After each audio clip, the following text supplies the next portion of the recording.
What is going on, Misfit Nation? Welcome to a very special live stream. Not SmackDown review. No, no, no, no, no. I don't give a fuck about SmackDown.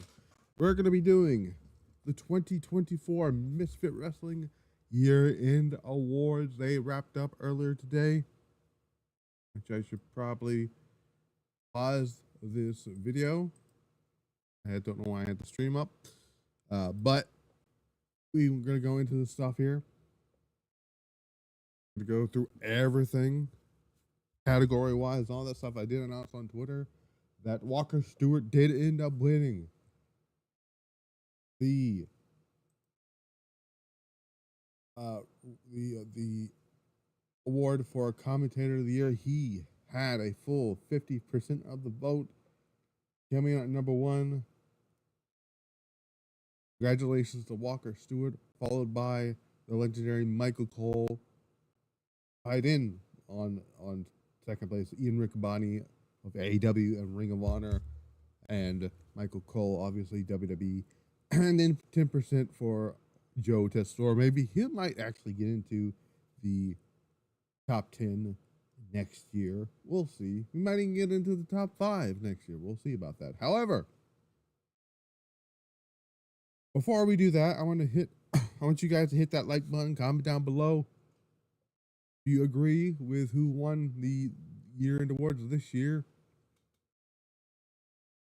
And all that stuff.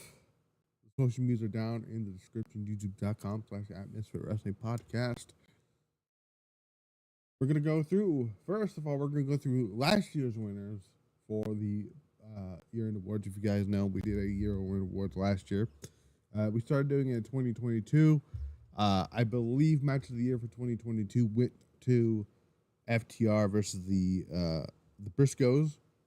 The unfortunate final Briscoes match, and I believe feud of the year also might have went to the Briscoes versus FTR. I could not remember.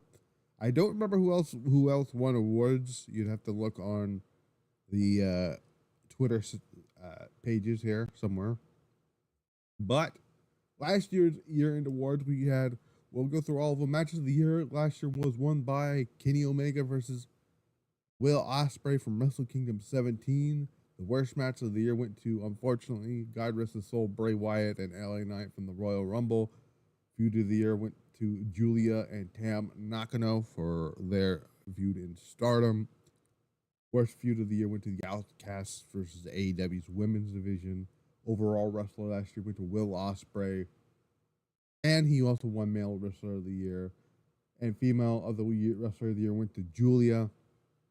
Now, I want to make something very interesting here. This time around, we have a different answer for all three categories of overall male and female wrestler of the year, which is the first time that has ever happened here. Worst booked wrestler went to Karrion Kross last year. Last year also went to Julia Hart for most improved. Tag team of the year went to the Judgment Day. This is last year's, by the way. Most hated last year went to Dominic Mysterio. Show of the year last year went to All-Star Grand Kingdom of Stardom. CM Punk's return to WWE was the return of the year. Shocking moment was WWE being sold. Booker of the year went to Triple H. Promotion of the year went to WWE. That was the 2023 year awards. Now we got the 2024 year awards. I want to give a good shout out to my friend Jason Ingram, who is now heading, I don't know if he's there yet, but he's going to Japan for this weekend's crazy ass week, starting with Dream Kingdom on Sunday night. Then I believe we have Pro Wrestling Noah, New Wrestling Noah's New Year's Day show. We have Shinsuke Nakamura on that show, as well as Omos is going to be teaming with, I think his name is Jake Morris. We went through over that card on the other day, so that's pretty cool. So there's that. Also, Walker Stewart's not going to be a part of that. He's going to do the commentary for the Dream Kingdom show, and then and then the other show, New Year Dream, which is the other Stardom show. But I am not watching the New Year Dream show, mainly because the card just doesn't interest me. But I am going to be watching Marty Gold's first Dream, which is that same day at the same time. I might keep an eye out on the first the New Year Dream show, and then the big one, Wrestle Kingdom 19 on Saturday. I believe it's on Saturday next week. Saturday, January the 4th, and January the 5th is this Wrestle Dynasty. But if you guys know, you can watch it on Triller, or if you are a subscriber to New Japan World, you can watch it in English and Japanese. All subscribers will get access to Wrestle Dynasty and Wrestle Kingdom on next weekend. Before we go into the winners here, I do want to make some news also. SmackDown this night was the last SmackDown that was going to go 2 hours. Next week it starts going 3 hours. We have our first match announced for the Royal Rumble. Cody Rhodes will defend the WWE title against Kevin Owens in a winner takes all ladder match.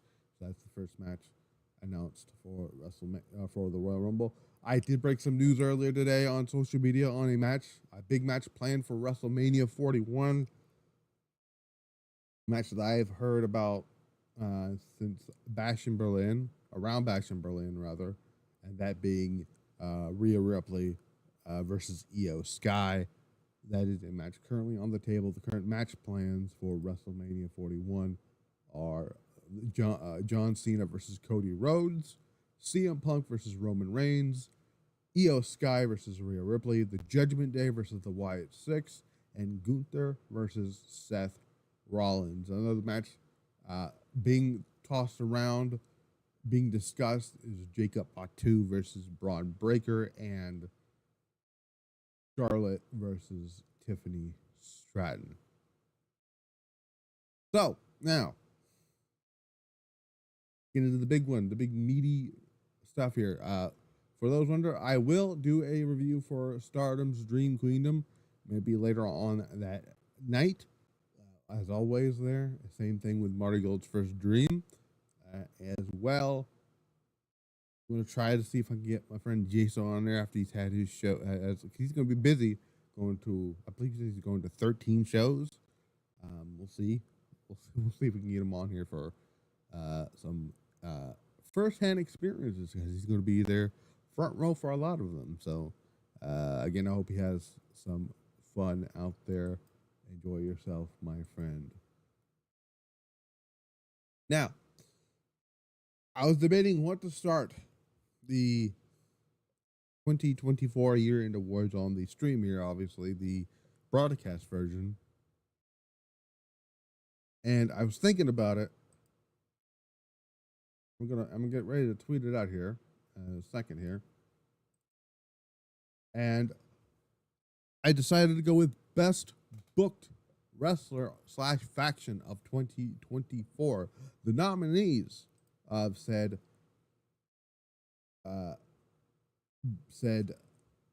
category are as followed: Jey Uso, Bronson Reed, Jacob Fatu, the Marty Gold United National Champion. I believe that's his full title. Miku Ano, All Ego Ethan Page, Io Sky, Rina, Tomika Inoba, the Wyatt Six, CM Punk, the WWE Champion Cody Rhodes, Andrade, Carmelo Hayes, LA Knight, Michin, and Oba Femi. Now, we're gonna count down some thing while I tweet this out here. We're gonna do some of the best booked wrestler / faction 2024. I'm doing all this live here.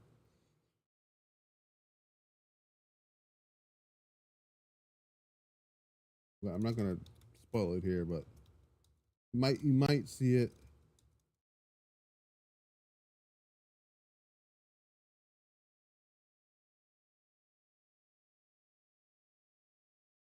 Let me go in here. So let me see if we can find it here. So the only ones that got, uh, uh, you know, any votes obviously are. We're gonna start at the bottom here. It's tied at the bottom in triple tie at all at 12% each. We had Jey Uso, Bronson Reed, and Io Sky. Coming in at number 2 with 25% of the vote, that being Oba Femi, the former North American champion, possibly soon to be NXT champion. But the winner of the best booked wrestler / faction of 2024 with 37.5% of the vote is the Bloodline Zone. Samoan Werewolf, Jacob. Hold on. Hang on. Let me move this around here. Jacob Fatu. Congratulations to the Samoan Werewolf, Jacob Fatu. As I just tweeted that out now, absolutely deserves to be on the list of accolades of a lot of stuff. He has had a tremendous year. He's not had very much matches in 2024 on WWE television, but what we've seen of him, he has came in like a wrecking ball. He has delivered a lot. He's outshined Solo Sikoa. He has outshined a lot of people in the bloodline. And when he goes solo, it's going to be fantastic, and I cannot wait to see what he does on his own. Big fan of the Samoan Werewolf. Very glad that he got the I must say year-end award, the award for best booked wrestler of 2024. Let's move on to worst booked wrestler / faction of the year. All right. Those nominees are as followed. The Final Testament, Shinsuke Nakamura. Now, I put Shinsuke Nakamura in here months ago because he wasn't doing anything on the show. So I don't count what's been going on with Nakamura for the past 3 weeks. Past, month and a half. So he's on here. Chris Jericho, Tonga Loa, Jake Lee, Tam Nakano. I know some fans are gonna hate me on that one, but I don't care. She has not had a great year. Another one person who has not had a great year booking wise. Sure, she has great matches, but the booking wise of her has not been great. Mercedes Moné, Liv Morgan, Pure Fusion Collective, Britt Baker, Tegan Knox, MJF, and Adam Cole.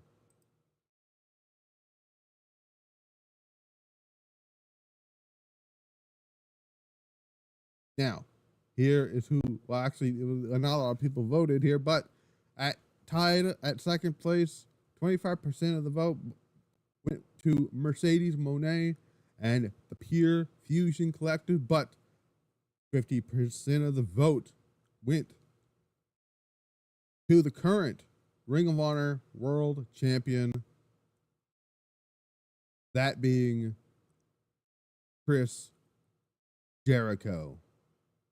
Chris Jericho, who's not had the greatest year in the last, how many ever months it is. Actually, he hasn't been great in so many years. It's like a lost art here. But I'm gonna tweet it out now.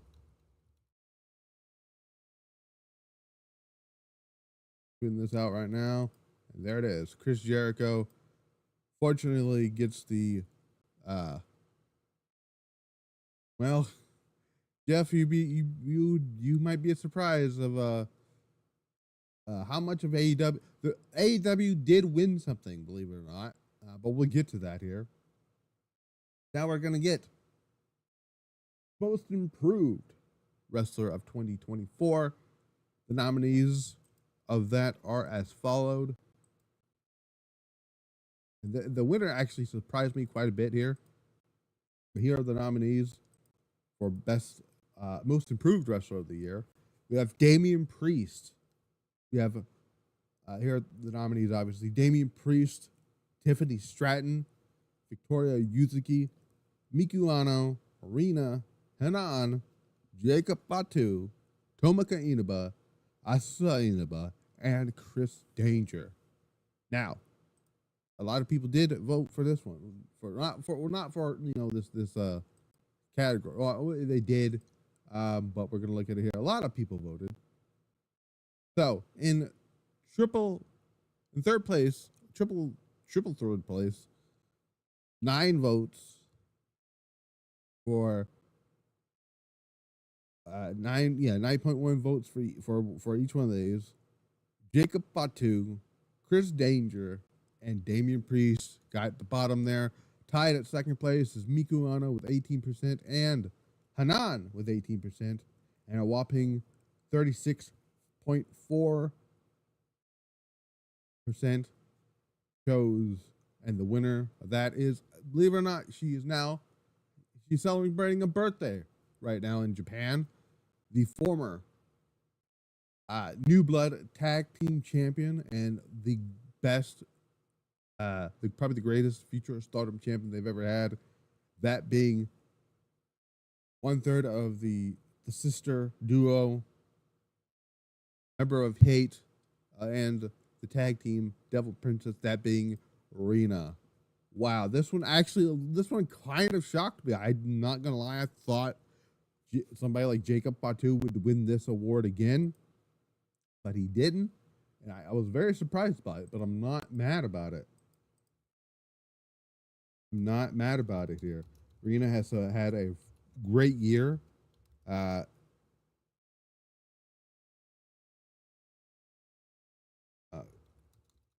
It's insane to see the growth of Rena, of who for just her age is very good at what at what she does,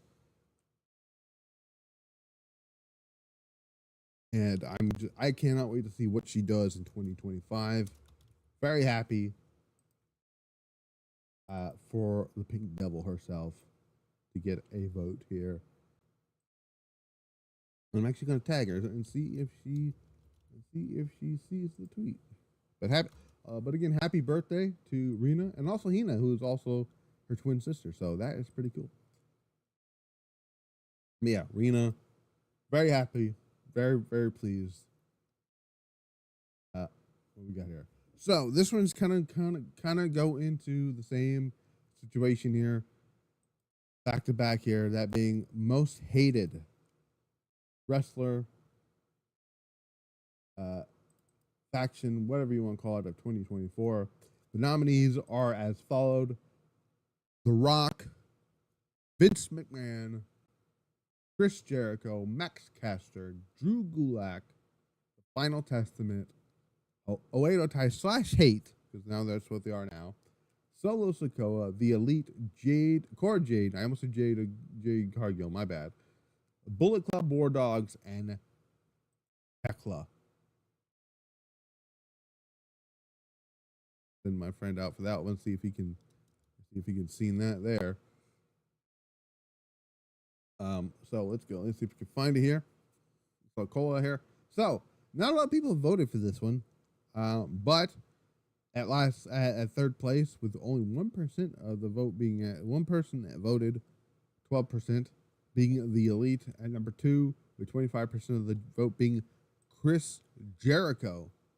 Jericho almost won a second award tonight, which I don't know why you wouldn't want to win this type of award, but who knows. But a whopping 62.5% of the vote, 5 people voted for Vince McMahon. Yes, the terrible human being Vince McMahon won most hated wrestler of 2024. Of course he did. He ain't even a wrestler, but he's on here for that particular reason. So, and I'm actually gonna I'm actually going to add both of these as the same thing here. So give me a second here because I have most shocking. And I'll show you what I mean here. Here was the nominees of most shocking. Which was here. If I can find them here we go. So there's a lot of them. There's a lot of nominees here. Sit with me here on this one. So here was the nominees for this particular, thing. I'm gonna go through a huge list when it comes to the match of the year. That's a big here. But we got Vince McMahon resigns from TKO and WWE following the sex trafficking allegations. Kazuchika Okada leaves New Japan Pro Wrestling. Hiroshi Tanahashi becomes president of New Japan. The Rock uses his political pool to force his way into the WrestleMania main event, which almost happened. Rossi Ogawa is fired from Stardom. Scott D'Amore is fired from TNA. Mercedes Moné debuts for AEW. Stardom announces the departures of Julia and Utami Hayashishita. Julia debuts at Stand and Deliver, technically. Stephanie McMahon returns at WrestleMania 40. Damian Priest cashes in Money in the Bank and wins the World Championship at WrestleMania 40. Tekla returns to Stardom and joins the Oedo Tai. Starlight Kid is kicked out of Oedo Tai.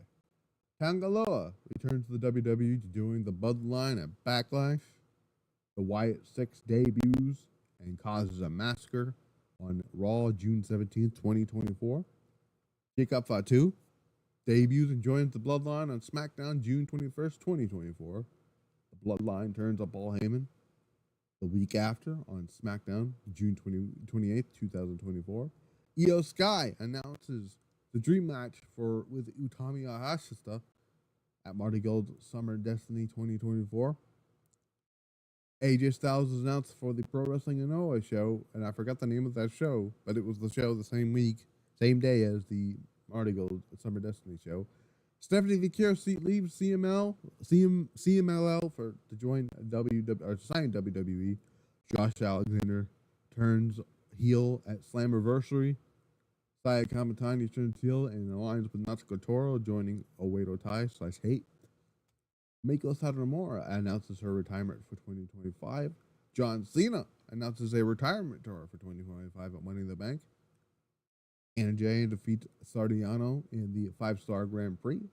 Nigel McGuinness comes out of retirement at All In 2024. Mauro Ranallo returns to pro wrestling as a play-by-play announcer for Maple Leaf Pro Wrestling. Julia makes her official NXT debut at No Mercy. Bozilla hands Saray her first loss in Marty Gold during the Dreamstar Grand Prix 2024. Samantha Irvin leaves WWE. Bryan Danielson retires again, kind of. Delta debuts on NXT October the 22nd, 2024.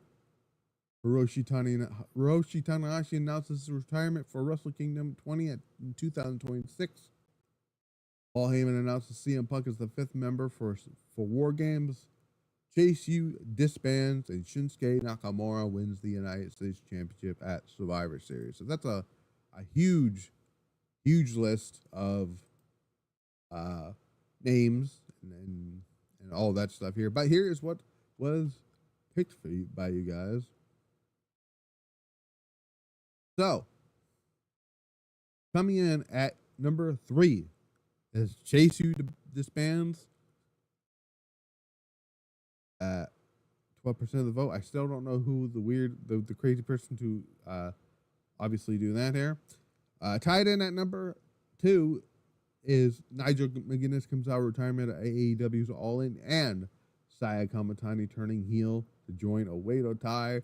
And no surprise to anybody, number 1, 37.5% of the vote went to Vince McMahon being a fucking weirdo. Why is that? Why should that be a surprise to anyone? I don't know.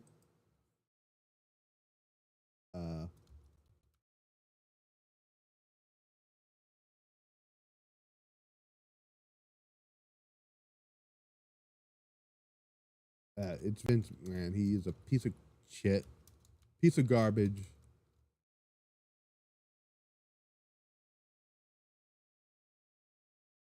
I put it in there as the same thing. There's no ways ifs, ands, or buts about it. Vince McMahon was going to win that unfortunate thing here. Let's go to a new category, though. Moving on here, new category here. A category that I actually introduced a few weeks ago, wrestling YouTube channel of 2024. I had to be unbiased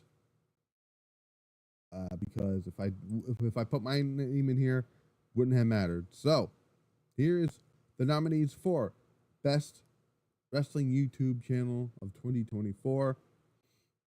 We have the nominees are as follows: WWE Vault, Wrestle Talk, the Fightful Post Show, Raw Post Show with Sean Ross Sapp, and then at that time, Denise Salcedo, Going on Raw with Steven Larson, the Solid Monster Sounds Off, Wrestling Days, Matt from Assemble, In the Clutch with Ross and Dub, Chris Van Vliet, the Stardom Cast with Matt Turner and Rob Goodwin, Simon Miller, and Instinct Culture with Denise Salcedo.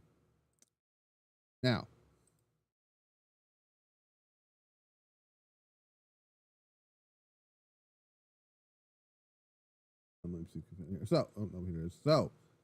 we have at fourth place, Chris Van Vliet unfortunately didn't get a lot of votes, which is a little surprising. Chris Van Vliet is a great person, great interviewer, but he is in fourth place with 9.1% of the votes nominations. At number 3, 18.2% of the vote went to the Stardom Cast. I'm just glad they got voted. Not voted. I'm glad they got nominated, and then I'm glad that they got some votes in. Really cool people. Really cool people. Go check out their stuff. It's on YouTube, and they have their own audio plays and all that stuff there. But coming at number 3, with 27.3% of the votes, that being the WWE Vault, which surprised me a little bit, but not by much. I guess, but I'm not that upset. I'm not that upset about it, actually, if I'm being honest. The WWE Vault did some great stuff. Currently doing ECW Week. It's on their YouTube channel. Just check it out. Some good stuff there. Pretty cool. And winner of the 2024 YouTube Wrestling Channel award for Wrestling YouTube Channel of the Year goes to, with 45.5% of the vote. He is currently live right now reviewing SmackDown, that being Jason Solid Monster, the Solid Monster Sound Off. He wins that award. And actually, I'm not even mad about it. I like Jason, what he does. Probably one of the most unbiased people on here.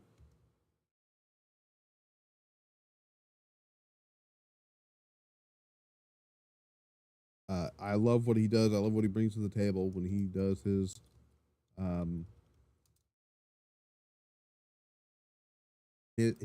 award, not awards, but his channel is great. His podcast is great. I enjoy the Solid Monster Sounds Off that he does every Sunday.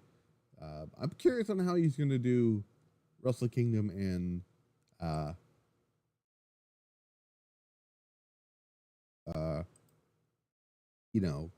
whoever that other show is, Dynasty. So, congratulations to Jason Salamonster. He's live right now. He ain't gonna see this announcement here, but hopefully he does. So we'll never know here. Let's move on to Netflix and streaming services. Why don't we? Let's do that. Let's go to that here. Find my audio. No audio. Where's that? I know it's in here. Give me a second. Did I save it?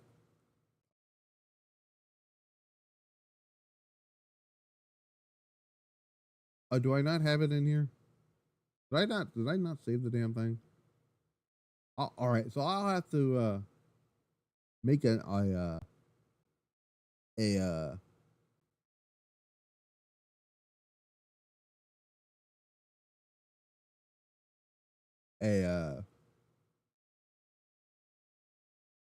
what's the word I'm looking for? A graphic for this. I thought I made a graphic for this, but apparently I didn't.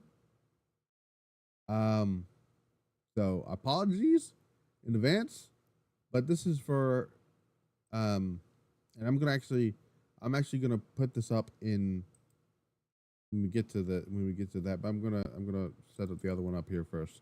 The other one here, but this is the documentary slash TV slash film of the year.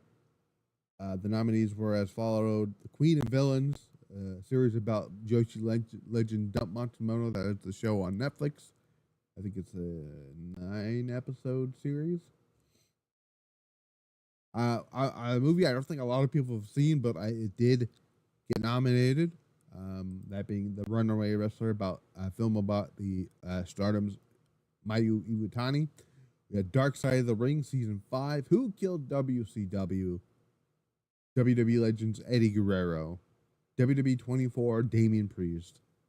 WrestleMania 40 Behind the Curtain, and the Mr. McMahon, a documentary on Netflix. So now I know I don't have a graphic for this, but not anything you can do about it. Coming in at number 4, 8.3% of the vote went for the Eddie Guerrero documentary. Very good documentary. I do recommend people do go back and go out and watch it. A lot of the WWE Legends bio stuff is pretty good stuff. Then at number 3, being the WrestleMania Behind the Curtains documentary. Very good stuff. It's right there on WWE's YouTube channel. Check it out. You can easily find it. One that I didn't really care too much about because I just didn't think anything new was, brought to light in this documentary. That being the Vince McMahon Netflix documentary that came in second place at 25% of the vote. But the winner, which came in like a freaking snuck its way into the top nomination. 50% of the vote went to the Queen of Villains documentary on Netflix. Again, I don't have a hold on, let me mute my microphone and my camera here. Hold on a second.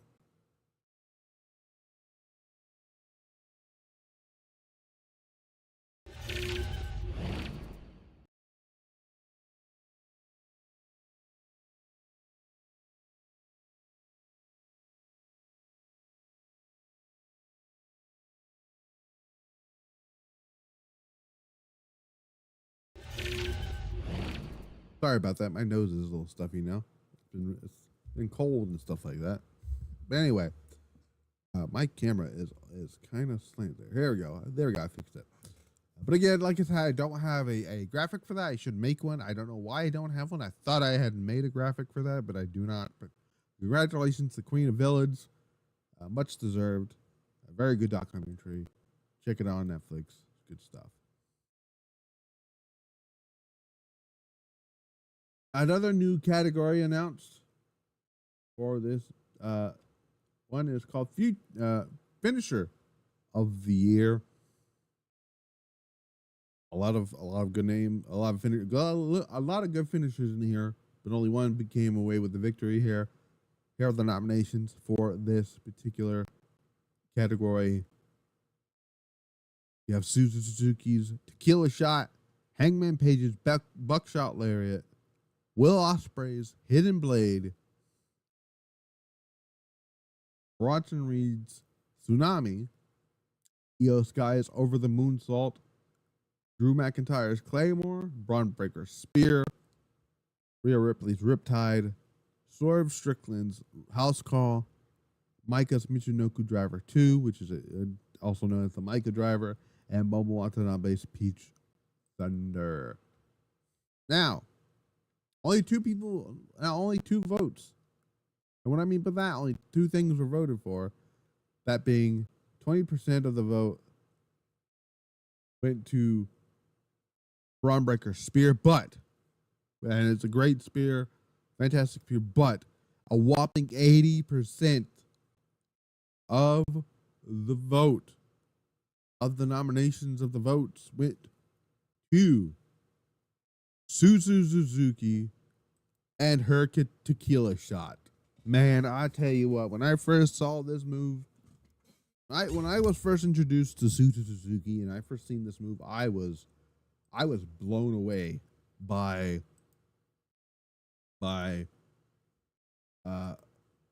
the craziness of this finishing maneuver here. And I was like, what in the hell is this? I saw it first. I saw it online, right? And I had to see. The funny thing is, how I found out about Suzu Suzuki is how I found out about is through this move here.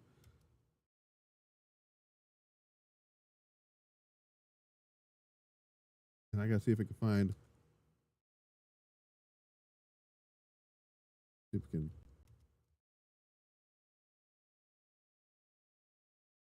But Suzu Suzuki has one hell of a fucking finish, and I tell you, when I seen the this, I saw this move and I was like, and I know I see Tatum Paxley doing the move. I don't know. I think she calls it the dollhouse or playhouse or something. But I'm like, she's absolutely watching Suzu Suzuki matches because Suzu Suzuki does that move and she does it. I saw Suzu hit the most recently saw Suzu hit the tequila shot on the Great Okan at Start Crossover on the chairs, and I'm like, holy cow! Suzu, member of Neo Genesis, who is wrestling on Sunday night. I believe she is wrestling in a tag match. Let's see if we can pull it up here. Suzu Suzuki wrestling in a 8-woman tag match against members of Stars. So that should be a lot of fun there. But Suzu Suzuki doing some great stuff here. Well known for her deathmatch wrestling, but now she's on doing her own stuff here. The winner of the 5-star Grand Prix last year. Almost came close on 2 different occasions of becoming the World of Stardom champion.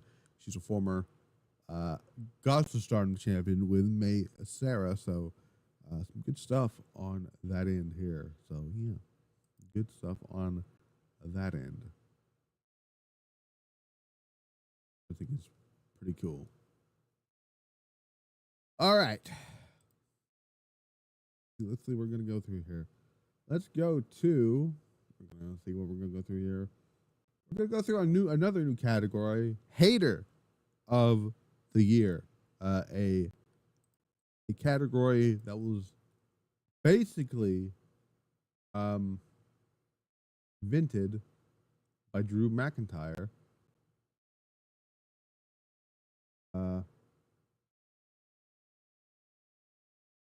I apparently don't have why don't I have freaking graphics for these two? I gotta make that one too. But anyways, I'm gonna set up another graphic here for Return of the Year, which is gonna be the next one here. Let me see if I can find Return of the Year here. I'm gonna set that up here. So here is Hater of the Year. This is the nominees for this category. We have Drew McIntyre, Christian Cage, AJ Styles, Nigel McGuinness, Nyla Rose, Swerve Strickland, Dijak, the Young Bucks, Candice LeRae, The Rock, Kazuchika Okada, Jack Perry, Chad Gable, CM Punk, Josh Alexander, Pete Dunne, Gunther, Tekla, Woods and Xavier, and Kevin Owens. Now, here is who. This one was a very interesting one. I didn't know how this was going to play out, but coming in at joint third place, being the Young Bucks and Nigel McGuinness. Nigel McGuinness, who was playing a lot of very good Hater of the Year things over with Bryan Danielson, which was the funniest shit I've ever seen on commentary, because Nigel McGuinness is great. So that I thought that was pretty funny, and some other stuff that was happening on AEW's television channel with all that stuff. Uh, the Young Bucks just being assholes and pricks to Kenny Omega after the whole diverticulitis thing. Uh, it made sense to put them on here. I'm surprised somebody voted for the Young Bucks, but hey, nothing there. Number 2, Christian Cage at 25% of the vote. It was either going to be Christian Cage or the number 1 vote. But Christian Cage has had it's ever since turning heel. This man has had some type of resurgence here, man. He's like talking about dead fathers, and and you telling Edge to go fuck himself and shit like that. And currently he's got the what did he win? The what was it, the chip or something? He won the right to challenge for the AEW championship. He hasn't cashed it in yet. I think I wouldn't be surprised if we leave rolled in on tomorrow with Christian Cage as the AEW champion. Who knows? We'll see. He might cash it in on that at that first next week, actually, on the first at Fight for the Fallen, the first AEW show to be streamed on Max. So we'll see. But this should be coming to this should actually not come to any surprise here. This award was named after this particular person. He won 50% of the vote. Again, I will have to make a graphic for this one too. Drew McIntyre. Yes, Drew McIntyre won the Hater of the Year. It's not going to be the first. This won't be the last time we see Drew McIntyre on this list of winners. But congratulations to Drew McIntyre for having Hater of the Year. I tell you, this man has had some shit going on, right? So some cool stuff there. Now we're gonna move on to another category. Return of the Year. Now you're probably wondering yourself, what do you mean by return? What does that entail? Well, the booking since your return is not the point I'm making. It's the surprise factor. It's the way they returned or debuted or whatever it is what makes them on this list here. So the nominations for Return of the Year are as followed. Uncle Howdy on Raw, January the 17th, 2024. Rhea Ripley, July the 8th, 2024. Britt Baker at AEW's Forbidden Door 2024. Jamie Hayter at All In 2024. And Paul Heyman SmackDown November 22nd, 2024. So in last place, it's Rhea Ripley with 12% of the vote here, but which was a great return. Rhea gets a pop every time she comes out there, and it's just great to see Rhea Ripley. Rhea has come very far here. It's insane to see. I believe Rhea Ripley won Female Wrestler of the Year in 2022. I would have to look though. Joint second place, 25% of the vote split down the middle. Jamie Hayter's return at All In, which in hindsight means nothing now because they did it on the pre-show.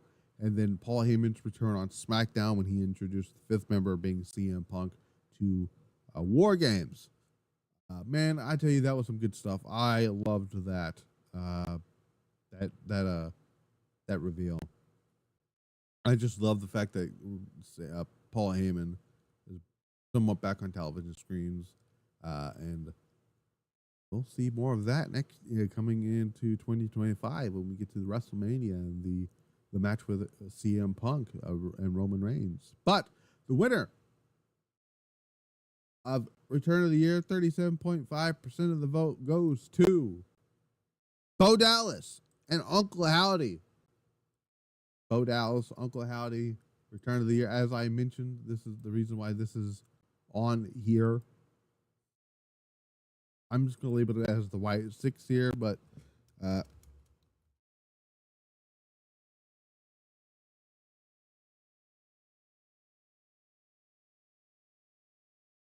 But yeah, the whole build up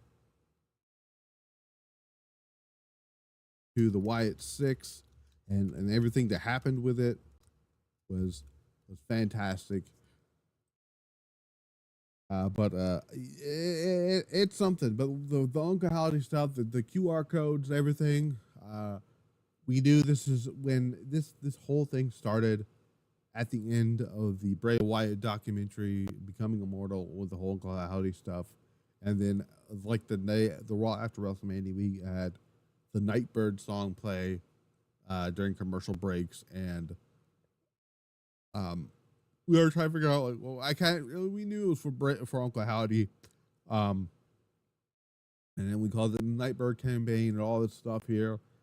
Some very elaborate stuff. If you guys can check out the Bo Dallas and Rob Fee did an interview,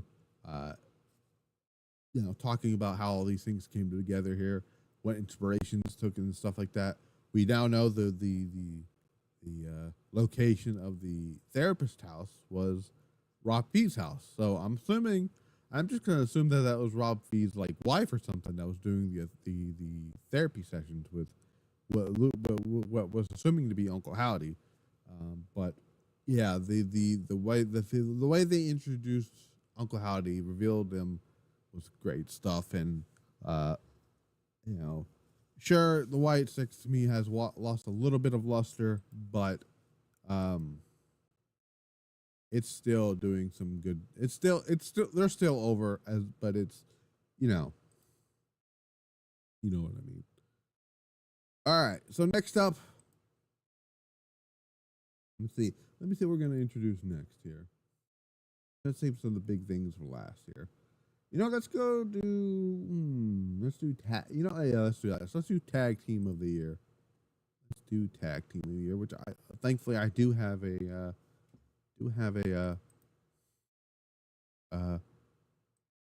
graphic for. So the nominees for tag team of the year are as followed. We had Crazy Star. Now for tag team wrestling, WWE kind of like the main roster hasn't done very much here, but NXT has killed it with some of their tag teams here. And obviously, New Japan's killing it with their tag team division. TNA is killing it with their tag team division. Stardom, same thing. And, AEW sometimes does. But nominations for tag team / faction of the year are as followed. We have Crazy Star, which is Suzuki and Mei Sarah, which I mentioned that earlier. Damage Control, obviously that's Io Sky, Dakota Kai, Kairi Sane, and Asuka. Get well soon, Asuka. And Kairi Sane. DIY, the current WWE Tag Team Champions. Neo Genesis, that's a faction, which is Starlight Kid, Azumi, Mei Sarah, Suzu Suzuki, and Miyu Amazaki. Motor City Machine Guns. Fraxium, which is Nathan Frazier and Axiom, the current NXT Tag Team Champions. Koguma and Hazuki. Fukuoka Double Crazy. Chris Bay and Austin Ace of ABC and Bullet Club. Get well soon, Chris Bay. Daisy Monkey, which is, I didn't think a lot of people are going to choose them. The Wyatt Six, we just mentioned them. Devil Princess, Rina and Asasa Inaba. Intergalactic Jet Setters, the current IWGP Junior Heavyweight Tag Team Champions. Catch 2-2, which is TJP and Francesca Akira. Obviously, Kevin Knight and Kushida, the Intergalactic Jet Setters. Bishamon, Hiroki Goto, and Yoshihashi. And the new Bloodline, obviously, Solo, Tangaloa, Tamatanga, and Jacob Fatu.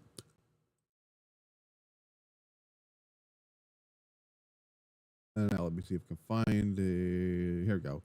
So, joint third place, 12% of the vote, go to both the Motor City Machine Guns and ABC. I'm glad to see ABC get the top three, at least get in the top five, but they got into the top three, which is great stuff to see here. At number 20, at 25% of the vote, at number 2 is Damage Control. I'm actually surprised Damage Control got as high as they did. because I know the booking wise, Damage Control hasn't been the greatest, but you know, very good, very cool, very cool to see that here. But number one, 55%, 50% of the vote for top level nominations being the current NXT Tag Team Champions. It should come to no surprise to anybody that they actually got they've won Tag Team of the Year for a lot of other things here. That being Fraxium. Yes, Fraxium is indeed fine because they are Tag Team of the Year for Misfit Wrestling Podcast Year-End Awards. Congratulations to the NXT Tag Team Champions. And if I can find it.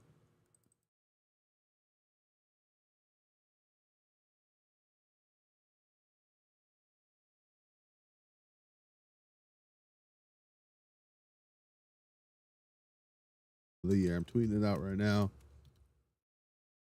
Ethan Frazier, Axiom, they're doing some fantastic stuff. I love the matches that they had this year. I don't think their matches got into the match of the year, but they've had some great matches overall in 2024, and I'm glad to see and I can't wait to see what they do in 2024 or 2025. Now I'm gonna save like the wrestler of the year and match of the year and show of the year for last. Let's go into Booker of the Year. Now this one surprised the hell out of me when I found out who won it.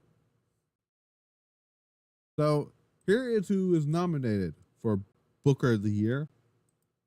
We have Triple H for WWE's main roster. We have Tony Khan for both AEW and Ring of Honor. We have Shawn Michaels for NXT. We have Gato for New Japan Pro Wrestling. We have Toru Okada for Stardom. We have El Desperado for his Despy Invitational show. Rossi Ogawa for Marty Gold. And Sari for Sariism. Now, boy, let me tell you the surprise on my face when I found out who won Booker of the Year. I can tell you right now, it's not Triple H, and I can tell you right now, it's not Tony Khan.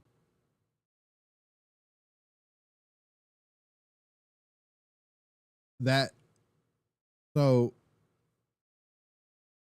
Triple H got the, so it was a 50-50 split between Triple H and Sari, and I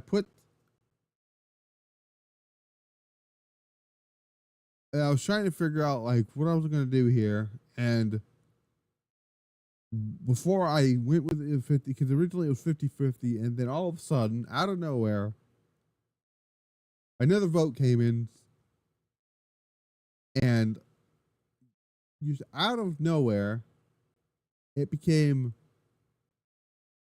what 80, almost 80, 60 something percent of the vote became like what? It became Sari for Sariism. Oh my God, Sari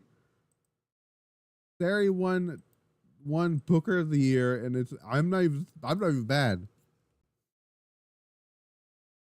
Like I was not prepared for that, but it happened and it was fantastic.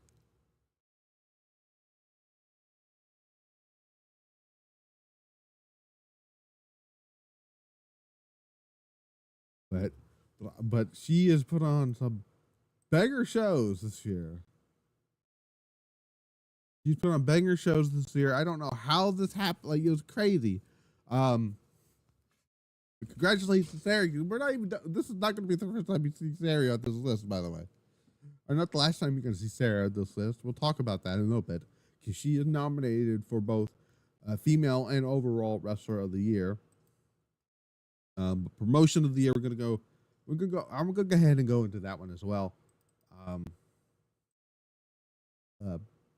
Based on a lot of stuff here, but I'm gonna go ahead and go with this here. So, yeah, congratulations, Sarah, on that out of left field win there. But promotion of the year. Here's what was nominated here. Obviously, we had AEW New Japan Pro Wrestling, Stardom, TNA, WWE, Pro Wrestling Noah, Tokyo Joshi Pro, and Marty Old. And would you believe me if I told you the most obvious winner here? So unfortunately, only two people voted for Stardom, 25% here, but a whopping 75%, 6 nomination votes. Should be no surprise here. WWE wins Promotion of the Year. Again, second year in a row. Actually, it might be three in a row. Which is crazy. That's crazy, but it's really not. But find it here.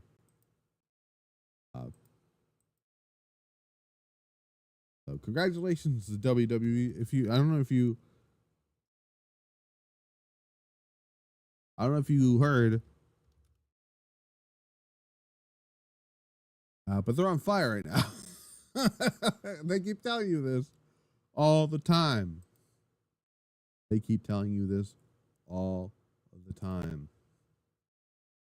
So now we've got those out of the way here. We're gonna take a quick break here.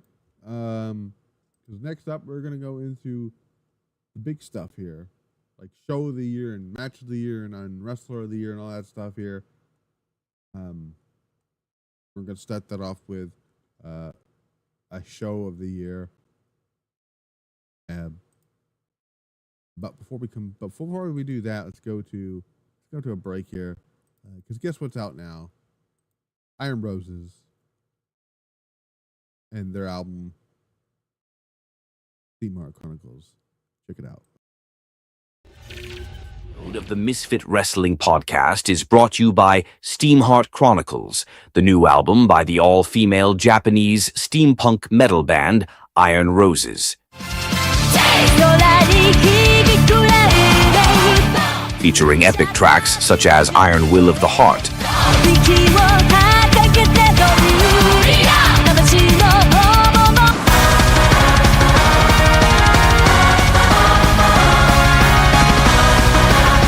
Warriors of Destiny,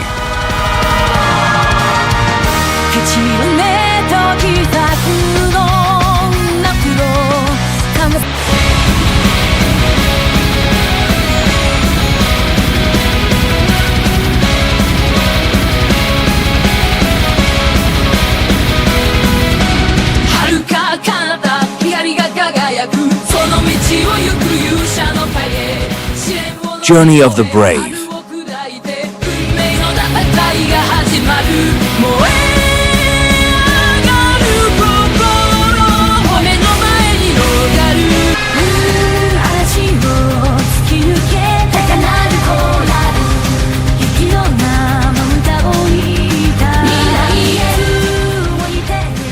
and much, much more.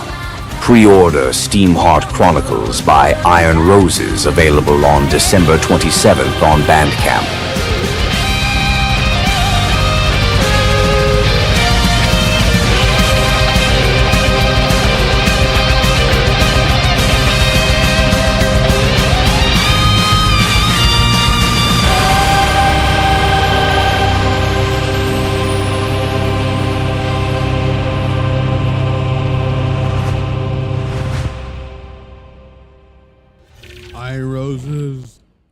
December 27th tonight. It's already up there on Bandcamp.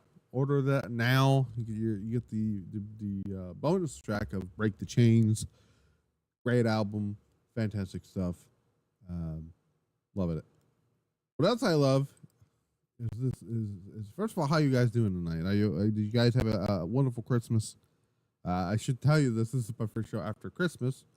I had a very good Christmas. By the way, I got a new shirt for Christmas. If you notice, Alice in Chains, Dirt. I just now noticed, and I'm not going to show it on camera, obviously, because I'm not showing the rest of it. But I was not aware that the woman on the cover was nude. I just now found out about it. And and I'm a massive Alice in Chains fan, which is crazy to think. But I do actually want to show you something that I got that I'm probably going to start playing on my gaming channel soon. Is God of War. I haven't opened it yet, but it's the Ragnarok. I am going to open it at some point and play it.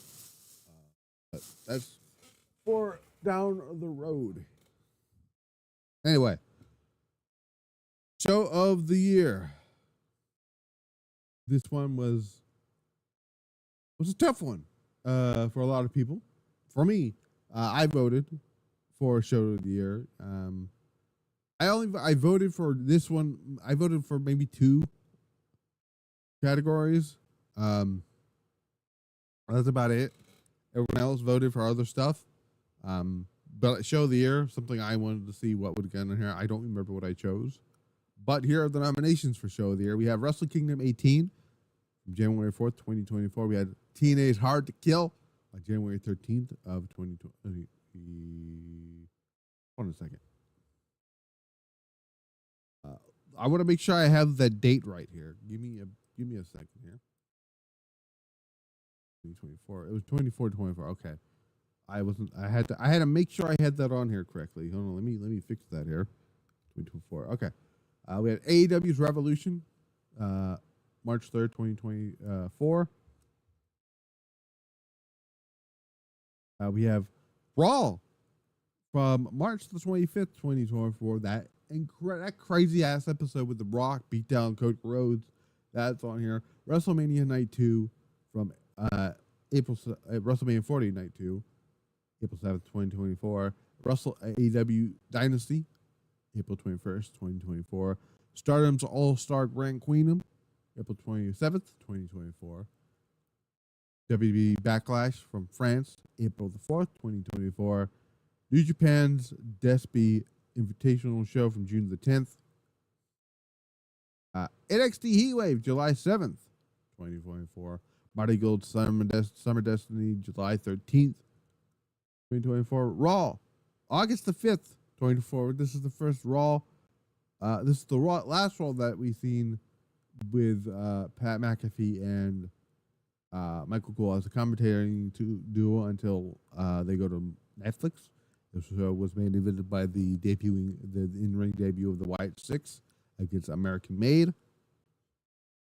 AEW's All In from on August the 25th. Bash in Berlin from August 31st, and New Japan Pro Wrestling's King of Pro Wrestling 2024 to October 14th, 2024. Now, let's go into let's see if we can find it here. Let me look for it here. Oh, here we go. So, in triple third place, all for 12% of votes. They all 3 nominations are total when it comes to this. So we had AEW Revolution, New Japan Pro Wrestling Wrestle Kingdom 18, and Marty Gold Summer Destiny. That was the triple tie in the third place here. At second place is Despy's Invitational Show. I was very surprised that some people picked that with 2 nominations, 25% of the vote. But with 33 top nominations, 37.5% of the vote, this one probably should come to no surprise there. That being WrestleMania Night 2, the main event of Cody Rhodes versus hang on a second. No, hang on a second.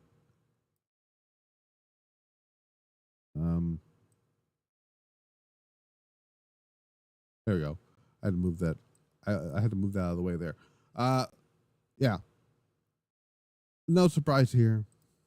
I'm actually not that surprised that happened here, but that here WrestleMania XL Night 2 is. I was very torn on this one too. I was hoping. I was hoping for some other things, but Night 2 for the first time ever was the better show. We had some great matches on night 2. Let's look at what happened on WrestleMania night 2, right? WrestleMania XL. Let's see. So on night 2 we had Damien, we have Rollins and McIntyre winning the title. 5 minutes later to lose it to Damian Priest because of CM Punk doing his shtick here. We had a fun triple threat match between Logan Paul defending his U.S. title against Randy Orton and Kevin Owens. Io Sky defending the WWE Women's title against Bayley in a fantastic wrestling match. And then we had the main event of Cody Rhodes defeating Roman Reigns to win the WWE Championship. Obviously, night 1 had some good stuff on there, like Becky and Rhea, and Sammy and Gunther, and the Brock and Roman versus Cody and Rollins was pretty good fun. But outside of that, there was nothing like memorable on night 2 or night 1. Which is why night 2 got the nomination here, which I think is pretty cool. Yeah, I think that's pretty cool here. Now we're gonna go into wrestler of the year category. We're actually gonna start with worst booked wrestler. Find it here. Actually, we don't have worst wrestler of the year, do we? Actually, going to go to the feud of the year. We're gonna start with worst feud of the year if I can find. Here we go. No, that's not it. I know it's in here. Give me a sec. Here we go. Here we go. Worst feud of the year. I had to find it and I couldn't find it for a second here, but here are the nominations. For worst feud of the year 2024, we have Jimmy versus Jey Uso, Chris Jericho versus Hook, Mercedes Moné versus Britt Baker, The Elite versus AEW, Tam Nakano versus Natsuko Toro, Liv Morgan versus Rhea Ripley, and this should say MJF versus Adam Cole, and I don't know why I don't have it as Cole listed here. So let's look at the nominations here if I can find them here. Let me see if I can find it here. Okay, so at 4th place, 1 vote for Chris Jericho versus Hook. My God, that feud was god awful. Chris Jericho as a whole in 2024 is god awful. Is the reason why he won worst booked wrestler of the year. You can even consider that worst wrestler of the year if you want to. But yeah. Oh no, this is third place. Excuse me. Joint second, AEW versus The Elite and Mercedes Moné versus Britt Baker. Funny, and I do quite think it's quite funny that it's both AEW that got into worst feud of the year, which is funny to me. In second place, obviously, but this should be a surprise to nobody, and I don't give a shit that if the certain fan base hates it or not, because it absolutely sucks and it deserves the votes that it got, and which is 35% of the vote. Number 1, 3 votes, 35%. 3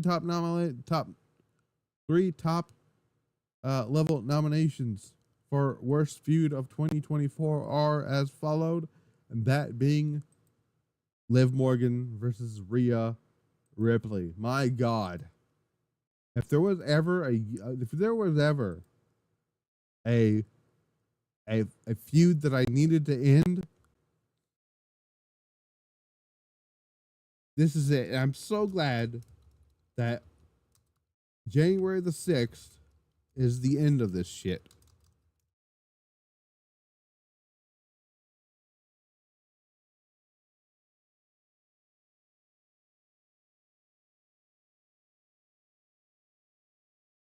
I'm so glad this is ending. I don't even have words to describe how much I hate this feud.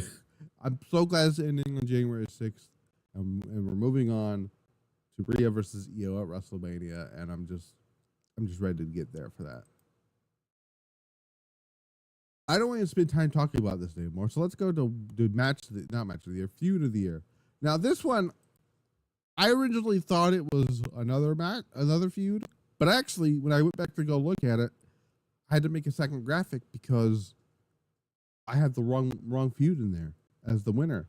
But here is the nominations for feud of the year: Roman Reigns versus Cody Rhodes, CM Punk versus Drew McIntyre, Julia versus Saray, the Wyatt Six versus American Made, Hangman Page versus Swerve Strickland, and Andrade versus Carmella Hayes. Now, I do realize now with Worst Feud, I could have added the John Moxley stuff, but I didn't. So, whatever. But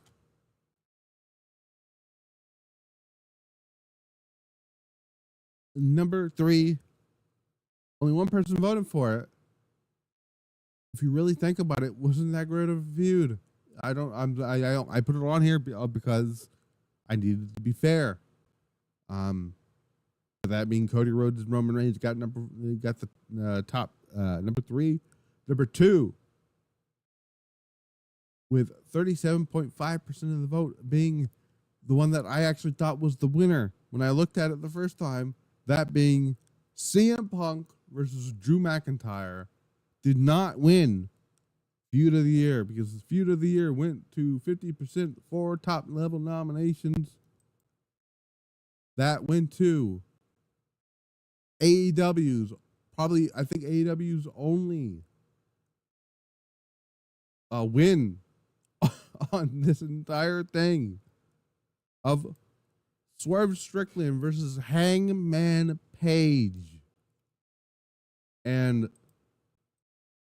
that surprised me because I really thought when I looked at it, I thought it was Punk and Drew, but it's not. And I'm not even surprised. I'm not even mad that it didn't win it because this feud, outside of maybe the ending of All In or All Out, was fantastic. Everything from burning a man's house down to, costing each other matches and shit like that.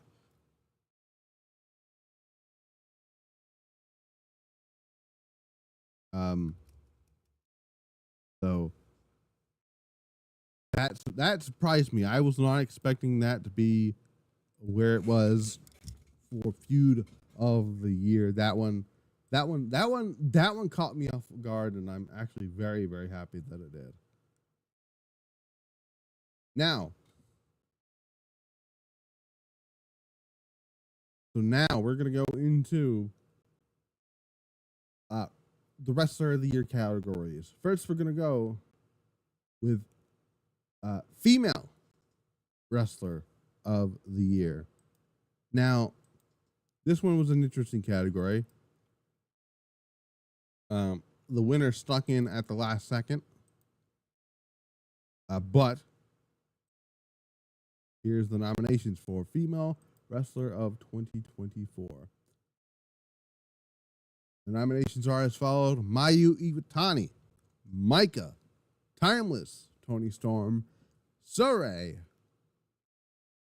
Roxanne Perez, Io Sky, Nia Jax, Tiffany Stratton, Mariah May, Athena, Tomika Inaba, Momo Watanabe, Miku Ano, Rina, and Miko Owada. And I tell you, when I was putting this together, this is crazy. So, see if I can find it here. So, tied in at third place, triple third place rather, 9 points, 1 point each for level nominations here. Athena. Actually, no, it's just tied. It's just tied in second place. Excuse me. Athena and Timeless Toni Storm. Now, I was a little surprised by some of this.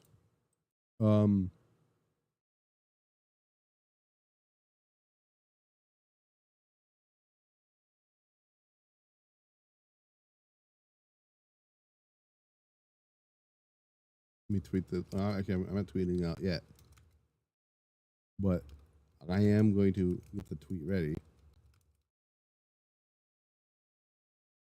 But number two though, I'm not. I'm a little surprised that Athena didn't get a little higher. Same thing with Tony Storm, but number two, 27% of the vote, Saray. Like I said, wasn't the first time we were going to see her. Last time we were going to see her on the list earlier with Book of the Year, but she was winning until the last second, coming in at number one, 45% of the vote, 5 top level nominations, and we've seen her have a hell of a year since after losing, coming from WrestleMania after losing the championship to Bayley, and going on this incredible run, having a Match of the Year candidate, which is nominated. Her match with Bayley and her match with Utami are nominated, and I think her match with Bianca is also nominated from Raw. That being the Genius of the Sky, Io Sky, is your 2024 female wrestler of the year.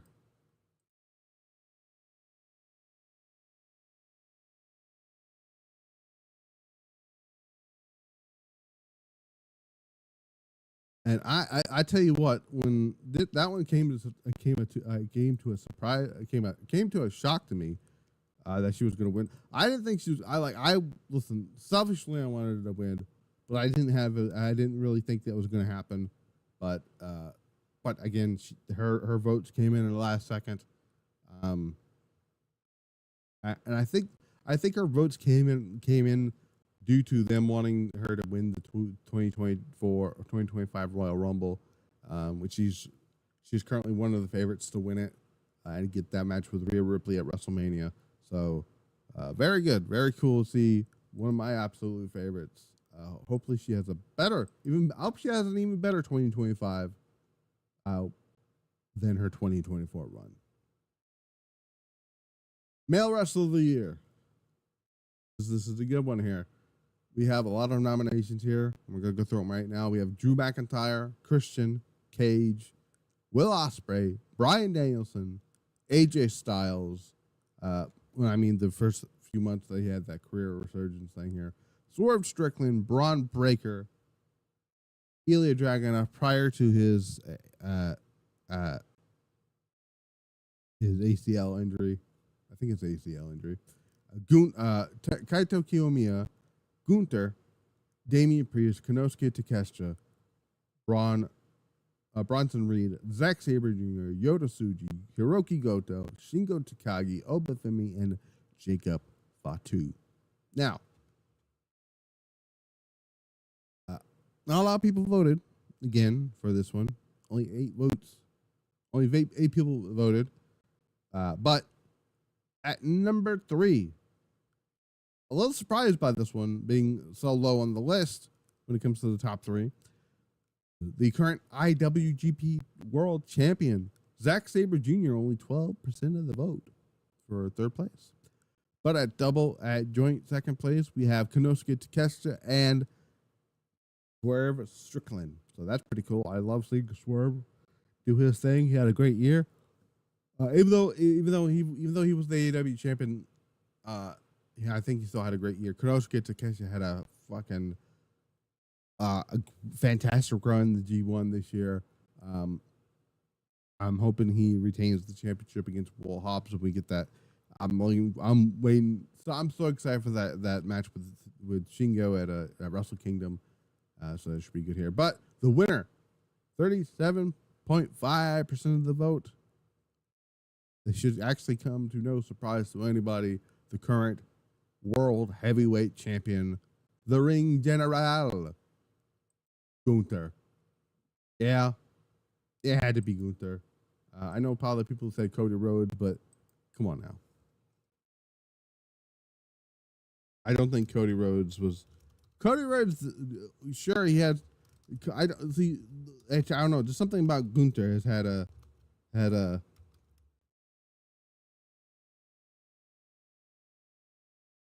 I don't know.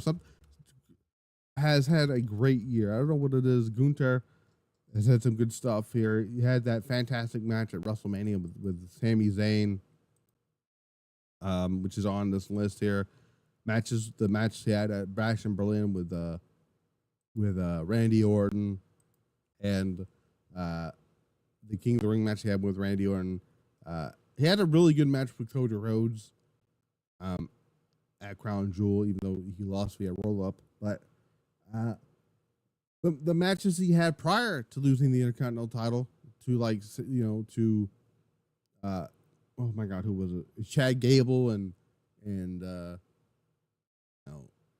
I think he had a match with Jey Uso, I believe, for the Intercontinental title as well. So he was having some good stuff here. The match he had at Saturday night's main event was so much better than the one-on-one match with Finn Balor. I thought the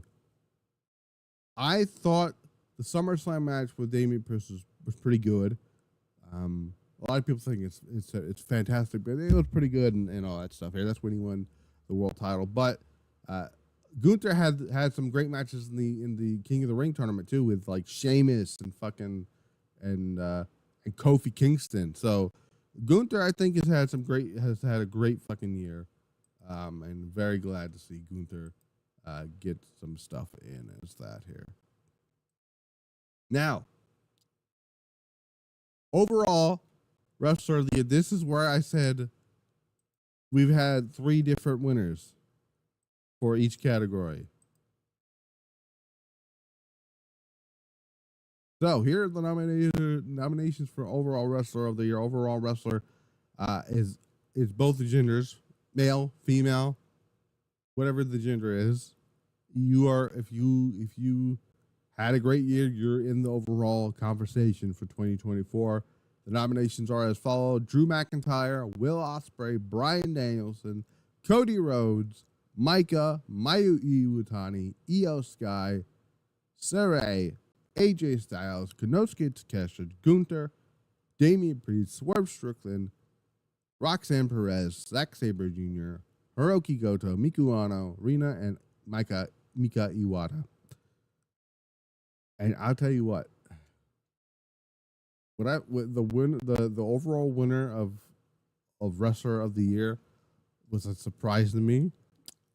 But first, before we get there, Zack Sabre Jr. and Drew McIntyre came in tied at third place, but they didn't get the top nomination because the second nomination went to Gunther at number 2 for 25% of the vote, and believe it or not, 50% of the vote for top level nominations. My God, this one surprised the hell out of me. Didn't see it coming. That being one and only Saray.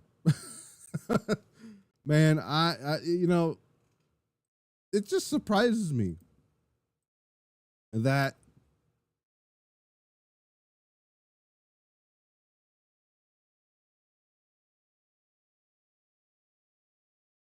is also I have to tweet this out now.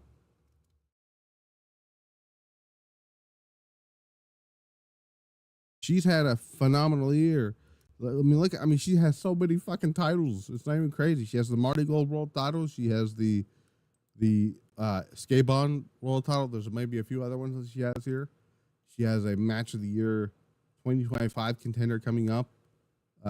Hopefully with Utami Hayashishita. She had the match with Julia.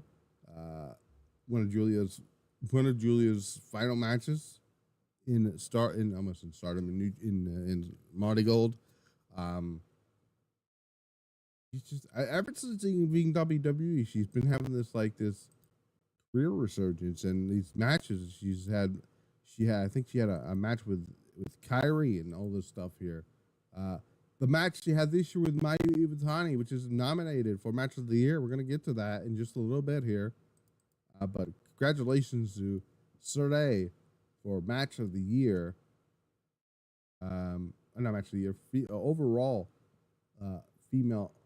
Wrestler of the Year. Excuse me. And now it's time. It is time, ladies and gentlemen. Worst Match of the Year. and not a lot of them got nominated for this. I mean, there's some here. There's more Match of the Year nominations than there is worst. So we're gonna go to the worst one here. So we have Kota Ibushi versus Marufuji from Pro Wrestling Noah's New Year show from January 2nd of this year.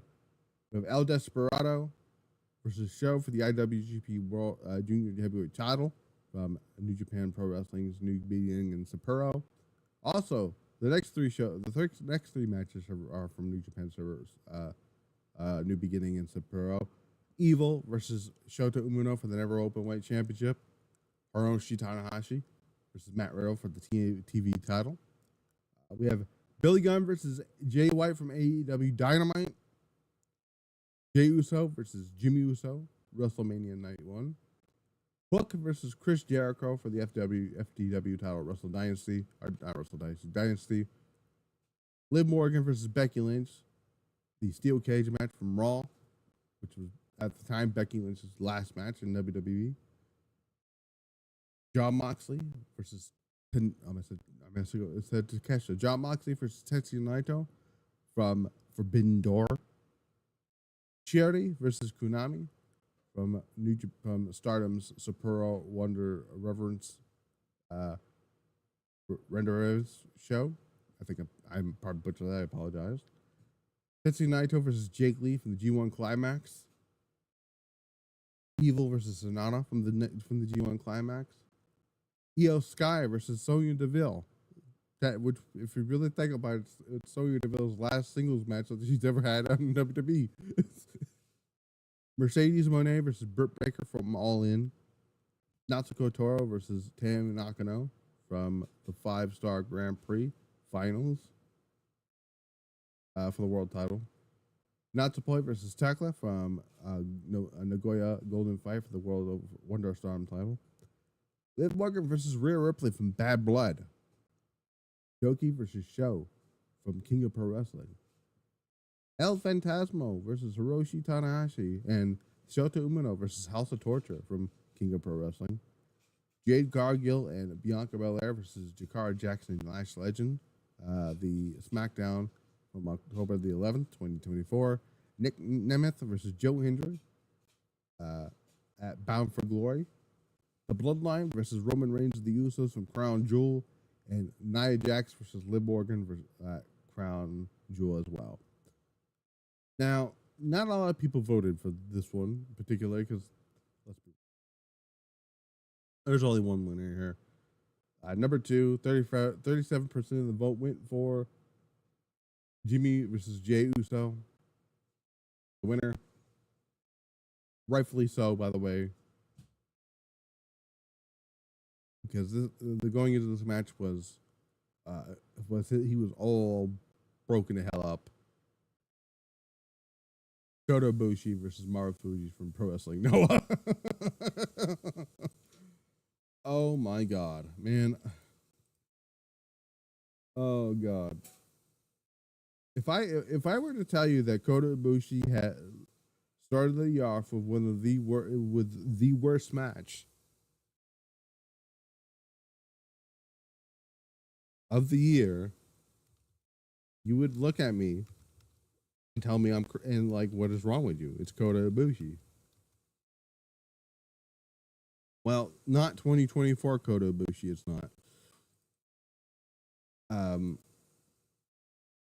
Yeah. What do I say about this match? Like, Kota Ibushi went in with broken. I think he had broken ankles or whatever, or broken wrists or something. The doctors should have never cleared him for this match. He competed anyways, and he broke more bones in his body, and now he's out for God knows how long. I don't even know if he's wrestled since then. And then I think he wrestled a match recently with a looked like a staph infection. So, bro, just hang it up, my guy. Hang it up. Hang it up, my guy. Just hang it up. That's all you gotta do is hang this shit up, okay? Now, this next one.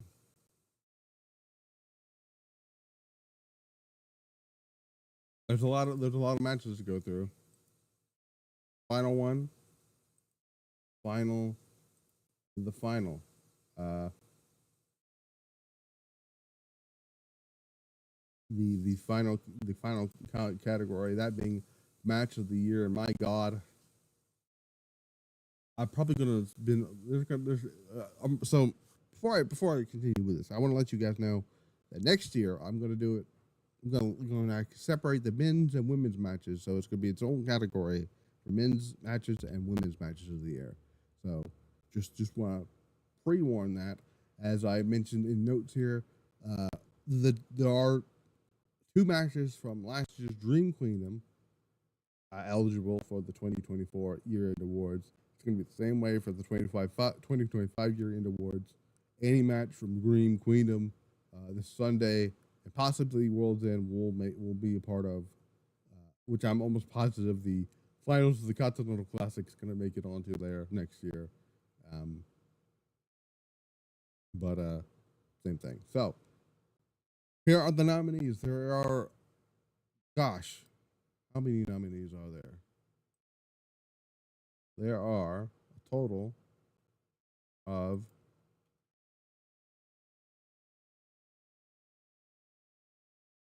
65 matches total in the 2025 year-end awards. Here, I'm going to run through all 65 of them. Yes, I'm going to name them off here. I'll probably get bored of this in just a little bit, but who gives a shit? All right, so from Dream Queendom, we have Micah versus Suzuki for the vacant World of Stardom Championship. Obviously, going into that show, Tam Nakano, who was the champion at the time, had to vacate the title due to injury, and thus we had a mini tournament who will say to face Suzuki, who won the 5-star Grand Prix, and Micah ended up winning the tournament and ended up winning the championship at the end of the show. That was also the time where a lot of people lost the pay-per-view feed, which caused Stardom to upload the match in full so people can see Micah win the title. Julia, who competed in her final Dream Queendom match against Megan Bayne, defending the New Japan Strong Championship in one of Megan Bayne's best matches that she's had. That was on here, and it was a fantastic match. Julia was able to work any style. She's proven that on NXT. So, yeah. We mentioned this woman on here. She has 5 Match of the Year candidates.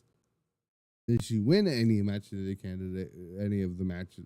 Did she win Match of the Year? We're about to find out here. But one of the first ones being her match with Sherry at Stardom Gate the same day as Wrestle Kingdom for the IWGP Women's Title.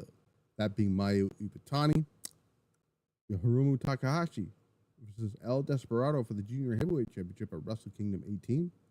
Kazuchika Okada versus Bryan Danielson from Wrestle Kingdom 18. The match that was so much better than their final Forbidden Door match last year. And I just think it was a killer match at Wrestle Kingdom this year. Sonata versus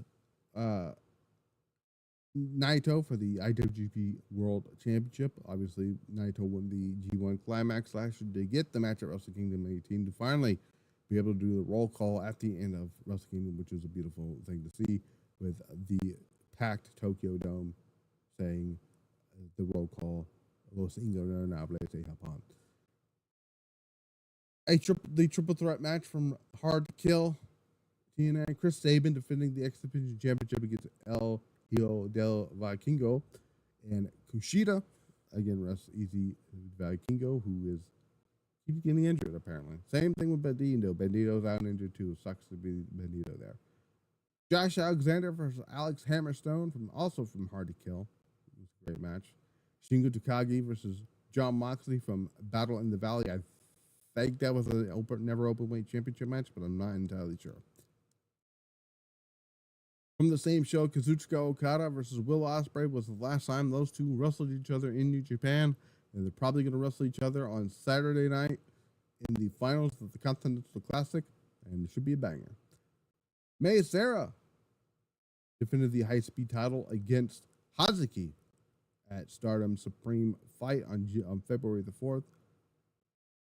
Ilya Dragunov defended the NXT title against Trick Williams at Vengeance Day. One of the first matches in this series, technically. Swerve Strickland versus Hangman Page from AEW Dynamite. Bryan Danielson versus Zack Sabre Jr. from New Japan New Beginning in Osaka. United Empire versus Bullet Club War Dogs in the War Games match at New Beginning in Osaka. This was Will Ospreay's final match in New Japan Pro Wrestling. The New Blood Tag Team titles were on the line in this next match. Wingori, Saida and Hanan defended against Shan Yoda and Mai Sakura in Kurigan Hall. I believe it was in Kurigan Hall on February the 17th. Julia defended the strong title against Natsuko Tora, also in Kurigan Hall. Same show. Claudio Castagnoli and John Moxley took on FTR on AEW Dynamite in February of that year.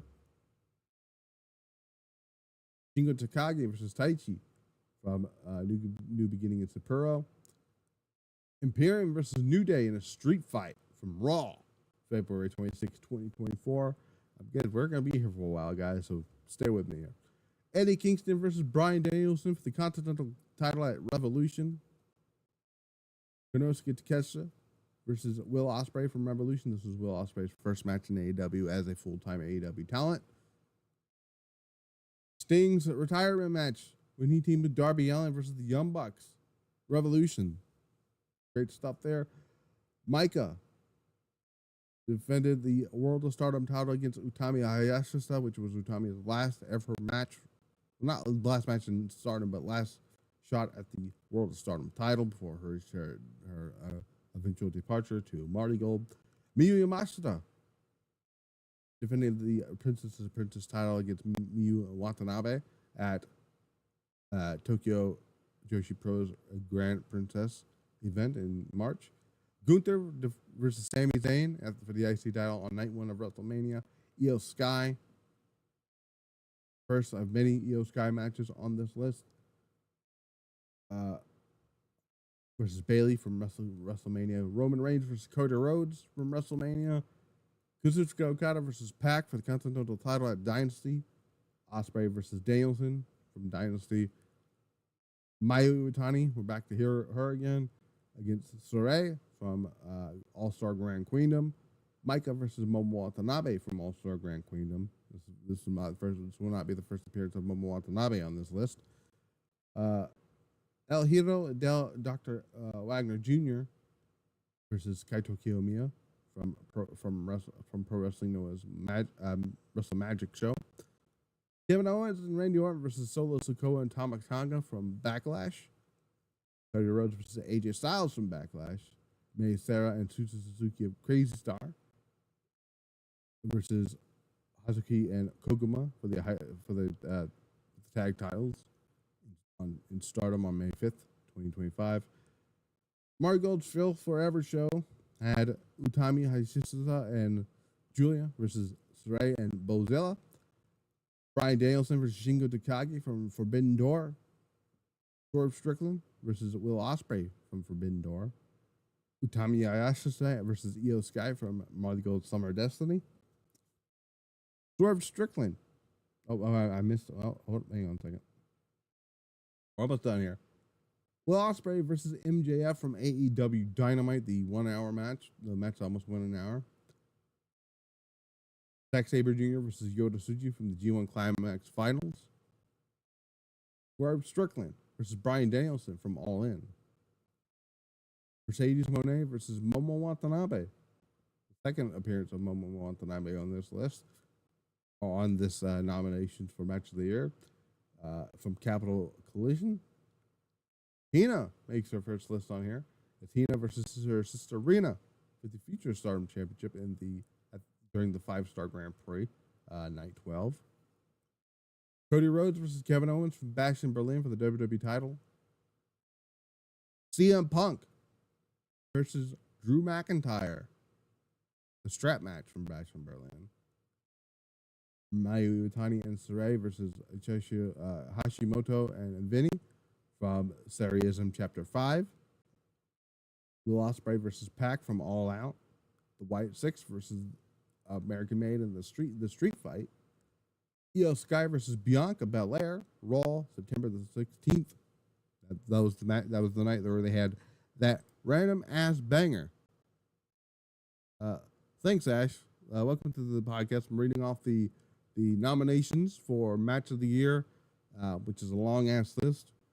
But that was the night where Io and Bianca decided to have this banger out of nowhere here. Andrade versus Carmella Hayes from SmackDown to September the 27th. A lot of their matches could have made it on here, but I particularly chose that one.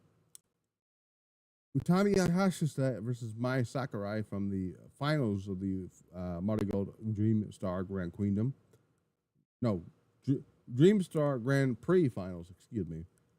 Tam Nakano defending the World Stardom Championship against Suzu Suzuki in the Stardom's No-Go Golden Fight Show. CM Punk versus Drew McIntyre, Hell in a Cell from Bad Blood. Will Ospreay versus Konosuke Takeshita versus Ricochet from Wrestle Dream. Tetsuya Naito versus Zack Sabre Jr. from King of Pro Wrestling. Speedball Mike Bailey versus Konosuke Takeshita from Maple Leaf Pro Wrestling, Forge and Excellence Night 1. Takeshita versus Josh Alexander from Night 2 of Forge and Excellence.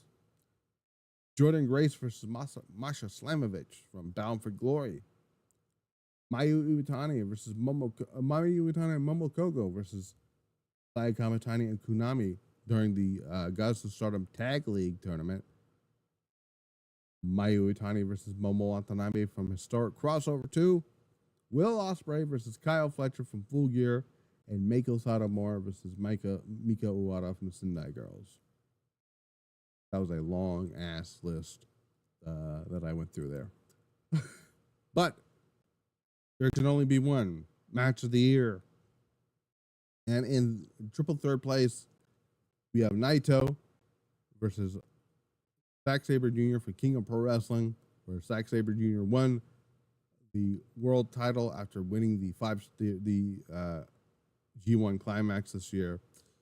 We had Bryan Danielson versus Zack Sabre Jr. from New Beginning in Osaka. It was a fantastic match. Personally, I thought this match was better than their Dynasty match. That's me. Roman Reigns versus Cody Rhodes, also in third place. For the spectacle, obviously, I would understand why people would choose that match. But as a wrestling match, no. In my opinion, that is. Mayu Iwatani versus, this is the second place match. Mayu Iwatani versus Sherry. Stardom Gate Show IWGP Championship match. Great, fantastic match. But let's be real. We already know the answer to this here. We know what the Match of the Year is. I don't even need to tell you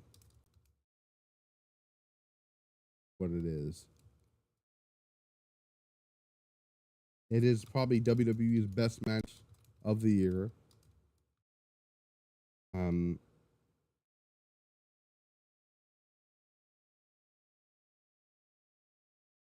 That is none other than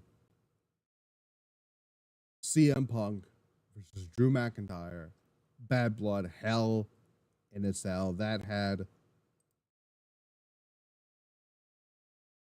what was it, 37.5% of the vote. And I tell you what, man,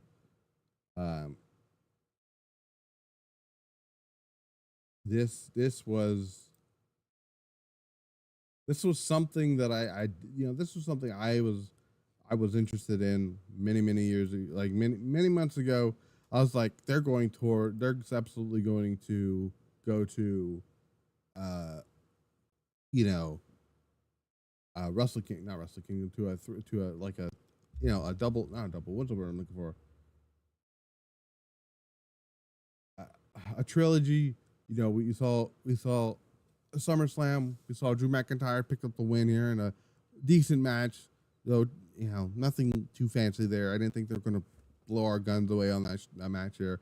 I obviously had Rollins as a special referee, which kind of played into what was going to happen on on January 6th. Then we seen the strap match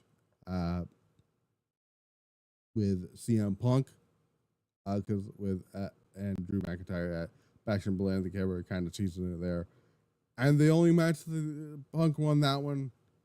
And there was only one place to sell of this match. The match that should have main evented this show, but it didn't because The Rock is a selfish bastard sometimes. Actually, all the time here. That being Hell in a Cell, Bad Blood. Man, CM Punk brought this fucking match back from the dead, man. This match type has been dead for so many years. It's not even funny. But yeah, you know, I don't have any other words to explain how great this match was. Just go back and watch it here.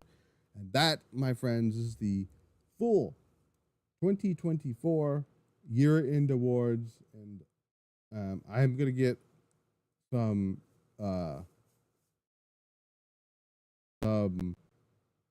graphics up for the other two here, which was what was it, Hater of the Year, and what was the other one that it didn't have graphics for?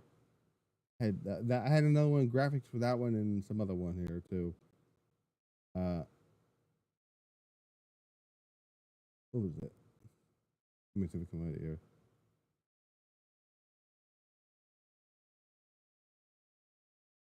Hater of the Year. There was another. I'm trying to figure out which one it was now. Hater of the Year and a documentary of the year. I'm gonna get those out later on today, but those were there. But again, what do you think? Do you guys agree with what became the year-end awards? What was nominated? Do you agree with the nominations? Do you agree with the winners? Please let me know down in the description below. But we're gonna go through some predictions now. So we're gonna go through. By the way, tonight we have the ending of Rampage. The Rampage is over, done. But let's do World's End. So the matches are official. Oh my God, Tony Storm's on the pre-show. Oh God. Okay.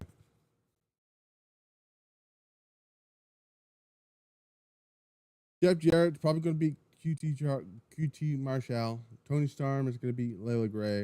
I don't give a shit about this 8-man tag match. Main card here. So we're going to start off with some matches I don't give a shit about, 2 matches I kind of give a shit about, and sometimes I don't. Mercedes Moné will defend the AWT TV title, TBS title against Chris Statlander. I do not have any faith that they're going to pull the trigger on Chris Statlander, so I'm going to go with Mercedes Moné because they want to keep putting a lot of titles on Mercedes Moné. Konosuke Takeshita defends the international title against Will Hobbs. Konosuke Takeshita should win that match and walk into the Tokyo Dome as the champion to defend his title against, in a winner-takes-all match against Shingo Takagi. Mariah May will beat Thunder Rosa to retain the AEW Women's Championship and Tijuana Street Fight. Adam Cole should beat MJF, but I don't give a shit about this. I don't care who wins this one. I want Jon Moxley to lose the championship, but it's not going to happen. Jon Moxley retain again to over that here. I do think the show is ending with the Continental Classic Finals.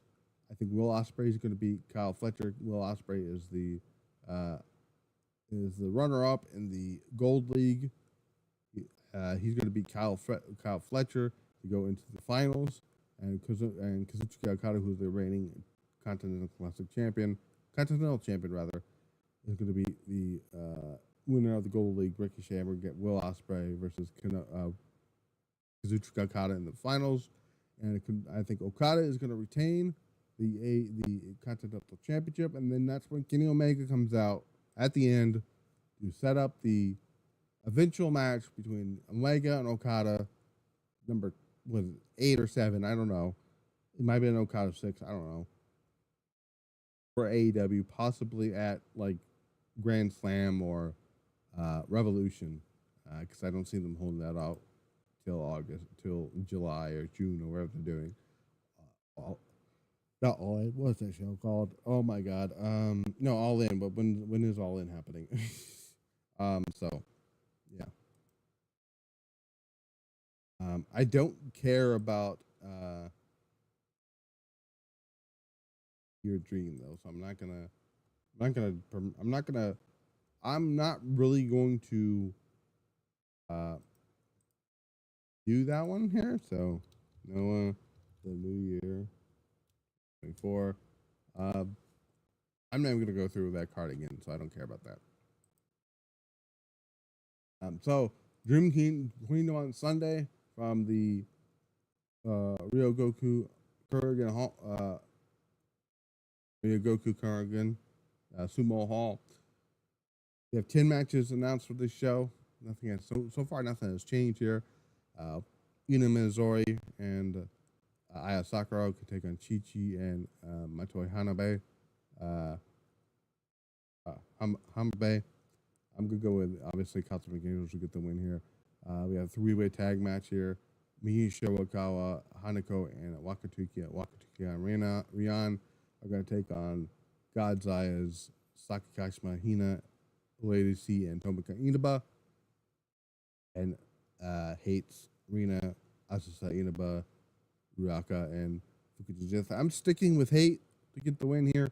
I would hope so because they just lost the New Blood Tag Team Championship, so I would love to give them back some momentum there for that here. We got 8-woman tag match here. We got Mayu Utani, Hasaki Koguma, and Momokogo of Stars taking on Azumi, Mei Sera, Suzuki, and Miyu Amasaki of Neo Genesis. I'm going to say Stars gets the win here with Hasaki pinning Mei Sera to get a. She still owed a match with Mei Sera since they went to a time limit draw. Did Hasaki and Mei Sera for the high speed title. Rini Igami and is going to defeat Sayaka Kurara. This is a random match to have on the show, but whatever. Sardiano will take on Mika Owada. I think Sardiano is going to get the win here. I guess they extend their rivalry, I guess, or whatnot here. Though, because I know Mika Owada beat Sardiano to win the white belt. Though then Sardiano beat Mika Owada to win the title back. So, Goddess of Stardom tag team titles on the line when Wingori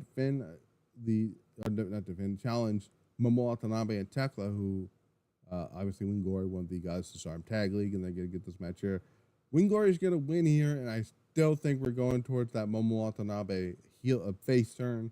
I think Momo Watanabe is gonna at some point in this match, Tekla is gonna do start getting me some miscommunication here, and Momo's gonna walk out on Tekla, and they're gonna write Tekla off soon to go to AEW, and Momo Watanabe is gonna get ready to turn babyface. Micah versus Natsuko Toro, no disqualification. Micah's gonna win here, I think, depending on where this tag match is at in the show. I can absolutely see Micah win via help in Momo Watanabe, or Micah just straight up wins in the no disqualification stipulation here.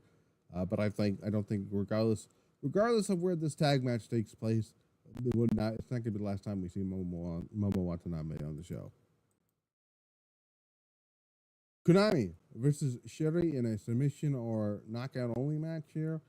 Me and Jason picked. It's going to stick with Konami. I'm also going to stick with Konami. I think Konami is going to do the unthinkable and tap out Sherry in Stardom. Be the first person in Stardom to tap out Sherry. Now what you do with Konami afterwards, push her. That's all I gotta say. How Konami does it, I don't know. But I wouldn't mind seeing Konami win the match.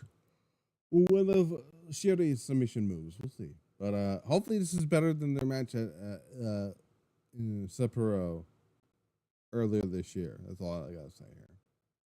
Natsupoi defends the Wonder of Stardom Championship against Starlight Kid. I'm still sticking with Starlight Kid here to get the win here.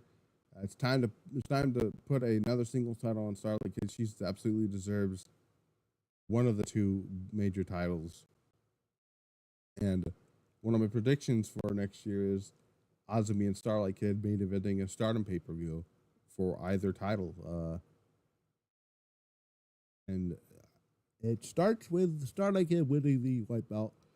Though when Starlight Kid wins the championship, they then need to move on. They need to have Hazuki come out after this match. I forgot the mentions of the Jason that Hazuki should come out after not Starlight Kid wins the title to then set up the eventual match between her and Hazuki, her Hazuki and Starlight Kid, the rematch. This time for the championship involved. Because I don't want to see them wrestle each other again 1-on-1 unless the title's involved. So that's what I'm thinking there. And then the main event of the show, Tam Nakano defends the red belt against Saya Kamitani. Saya Kamitani, this is the time they're finally going to pull the trigger on Saya Kamitani. Tam Nakano. Funny and interesting enough, Saya Kamitani and Momo Watanabe are not booked for the New Year Dream Show. What I think is going to happen here is Saya is going to win here, and then we're going to see Momo Watanabe get in the face of Saya Kamitani. And I'll tell you in a little bit why when we get to Wrestle Dynasty. But first, we're going to go to Wrestle Kingdom 19. We still don't know who's in the Rambo matches, so I can't really pick a winner here. But if I had to, I'm going to go with Hiroki Goto on that end here. Now we got a TLC match, like I said, 4-way IWGP Junior Tag Team Championships are online. Kevin Knight and Kushida Intergalactic Jet Setters taking on Ishiban, Sweet Boys, Robbie Eagles, and Fujita. Catch 2-2, JTP, and Francisco Akira and Bullet Club War Dogs. I'm sticking with Bullet Club War Dogs to win the championships here. Some of these predictions I'm not changing on here. Mayu Iwatani defends the IWGP Women's title against Azumi. I'm sticking with my guns here. I think it's now time that Azumi wins the championship. Getting ready to wipe it off Mayu Iwatani, because Mayu Iwatani is fixing to leave Stardom is my prediction. He's also got not Battle in the Valley. There's another New Japan show coming up soon. I gotta find it here. Give me a second. I'm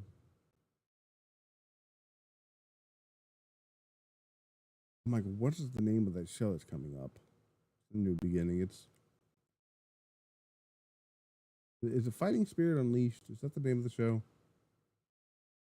It's a show that's had against Sumi Sakai. She's gonna wrestle. She's gonna be part of the Sumi Sakai match, retirement match. But I don't know what's next for Mayu Iwatani after that. She's not booked for anything afterwards. So we'll see there. 4-way match. Ren Narita defends the New Japan Television title against Jeff Cobb, Ryohei, and the returning El Phantasmo. Prior to El Phantasmo being added to this match, I was going to go with Jeff Cobb, but now that El Phantasmo is back from his cancer-free treatment, I'm going to go with El Phantasmo now to get the win and win his first, I guess, would it be his first singles title in New Japan? No, actually it would be his first singles title in New Japan. He's only won the junior tag team titles with Ishimori, and then 3 times. Then the strong openweight tag titles with 3 times with Hikuleo, and the New Japan tag team titles with Hikuleo once, and also won the Best of Super J Cup in 2019 and 2020. So he hasn't won a singles title in New Japan. I think it's going to change on next Saturday. Hiroshi Tanahashi will defeat Evo in a lumberjack match. If Tanahashi's not losing, because that would defeat the purpose of the retirement tour for Tanahashi. Shingo Takagi versus Konosuke Takeshita. currently right now for the Never Openweight Championship only. But if Konosuke Takeshita retains the title at World's End, it's going to be a winner take all match. I'm still going with Konosuke Takeshita to get the win here. I just can't see that happening. Takeshita losing. Doki should retain the IWGP Junior Heavyweight Championship, but I just have a real feeling that they're going to put the title back on El Desperado. Even though El Desperado needs to move on from the junior division and move up to the heavyweight division. That's just me. I'm picking Yota Tsuji to win the Global Heavyweight Championship over David Finlay. I'm going to pick Hiromu Takahashi to get the win over Tetsuya Naito. And then I'm picking Zack Sabre Jr. to retain the IWGP Heavyweight title against Shota Umino. And then the main event of this big huge stuff is Wrestle Dynasty, the pre-show, which I'm still mad that they added this to the pre-show here. Will and I we have a International Women's Cup fatal four-way match. Winner receives a women's championship match of the participating promotions of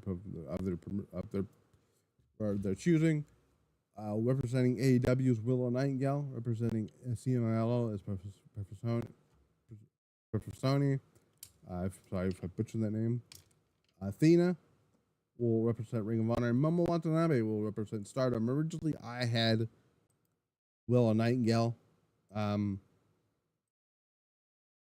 Like I said, I originally had Willow Nightingale to win the whole thing.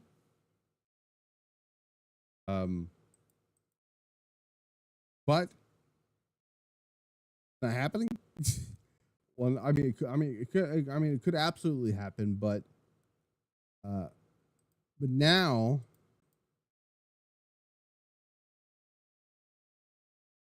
that's funny. That's actually quite funny. John Moxley said he's personally putting it into Rampage. That's funny. Okay, that's actually quite funny. I ain't gonna lie. Anyways, so originally I had Willow Nightingale in here because I just had the feeling that Willow Nightingale, they're gonna somehow get away with getting Willow Nightingale a championship match. She really hasn't done anything to deserve it. But because originally I thought Suzu Suzuki was going to go with it, and if Suzu was in there, I didn't think Suzu was winning. But now, with what I kind of planned out earlier, and I was talking to this on the live stream that I did with Jason Ingram, Blitzball. I think Momo Watanabe is winning this match. I don't see Professor winning this match. I don't see Athena winning this match, even because she's already got a championship. Willow Nightingale could win it, but I'm going to go with Momo Watanabe because I think Momo Watanabe is going to choose Saya Kamatani challenge for the red belt, and we're going to get babyface Momo Watanabe versus heel Saya Kamatani, and Momo Watanabe will, quote, save Stardom from hate and then their reign of terror. Sons of Texas, Dustin Rhodes and Sammy Guevara defend the Ring of Honor World Tag Titles against Sho and Kanemaru. They're obviously going to retain here. There's no reason to put the titles on the House of Torture. We don't need that. Now, some of these matches have championship implications here. If Zack Sabre Jr. retains the world title against Shota Umino, then the match with Ricochet will become an IWGP championship match. But if not, it's going to be a singles match. Regardless of what happens, Zack Sabre Jr. is beating Ricochet. Like I said, I picked Konosuke Takeshita here to get the win in against Shingo Takagi, so it's going to be Takagi it's going to be Shingo. It's going to be Takeshita versus Tomoyoshi. Again, I think Takeshita is going to win here. Same situation here with Yota Tsuji. If Yota Tsuji beats David Finlay, then it's going to be a global championship match. If not, it's going to be a singles match. Yota Tsuji should be beating Jack Perry. Regardless. Much like the Zack Sabre Jr. Ricochet match, if Shota Umino beats Zack Sabre Jr., then match Claudio would be a world title match, and I don't think they're going to give Claudio a championship match, a world title match at least. but I think Claudio is going to be Shota Umino. David Finlay, much like the Yota Tsuji match, if David Finlay beats Yota Tsuji, then the match with Brody King is a global championship match. But I don't think David Finlay is winning against Yota Tsuji. But I am picking Brody King here because I want to see Brody King do more stuff here. I don't know who Great O'Con's tag team partner is. I have a feeling it's going to be Jeff Cobb because currently Jeff Cobb is not booked for the show. But I'm going to go with the Young Bucks that win the vacant IWGP Tag Team titles. Mercedes Moné versus Mina Shirakawa, winner takes all. Strong Women's Championship and British Rep Pro Championship. I'm going out limb and saying Mina Shirakawa to win the winner takes all match. I don't think Mercedes needs the New Japan Strong Championship anymore. I don't know who's going to be in the Scotland match, so I can't really answer that one here. And the match I think is main eventing the show is Kenny Omega versus Gabe Kidd. I think what happens on Saturday with Kenny Omega getting in, basically stealing the moment of Okada. I think Okada is going to sneak his way onto the show and cost Kenny Omega his match with Gabe Kidd, and that's how we get the match with Kenny Omega and Okada in AEW. That is my prediction on that there. Those are my predictions for those big shows. I will be back here on Sunday night, hopefully, for Stardom Dream Queendom review, full show here. Whether or not I come on this show pissed off or very happy with the outcomes of some of these matches and the shows. That depends on how.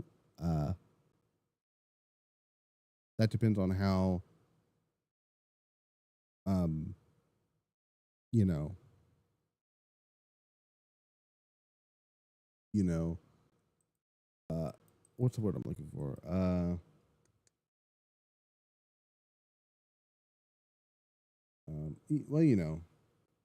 trying to think of what I was trying to say here.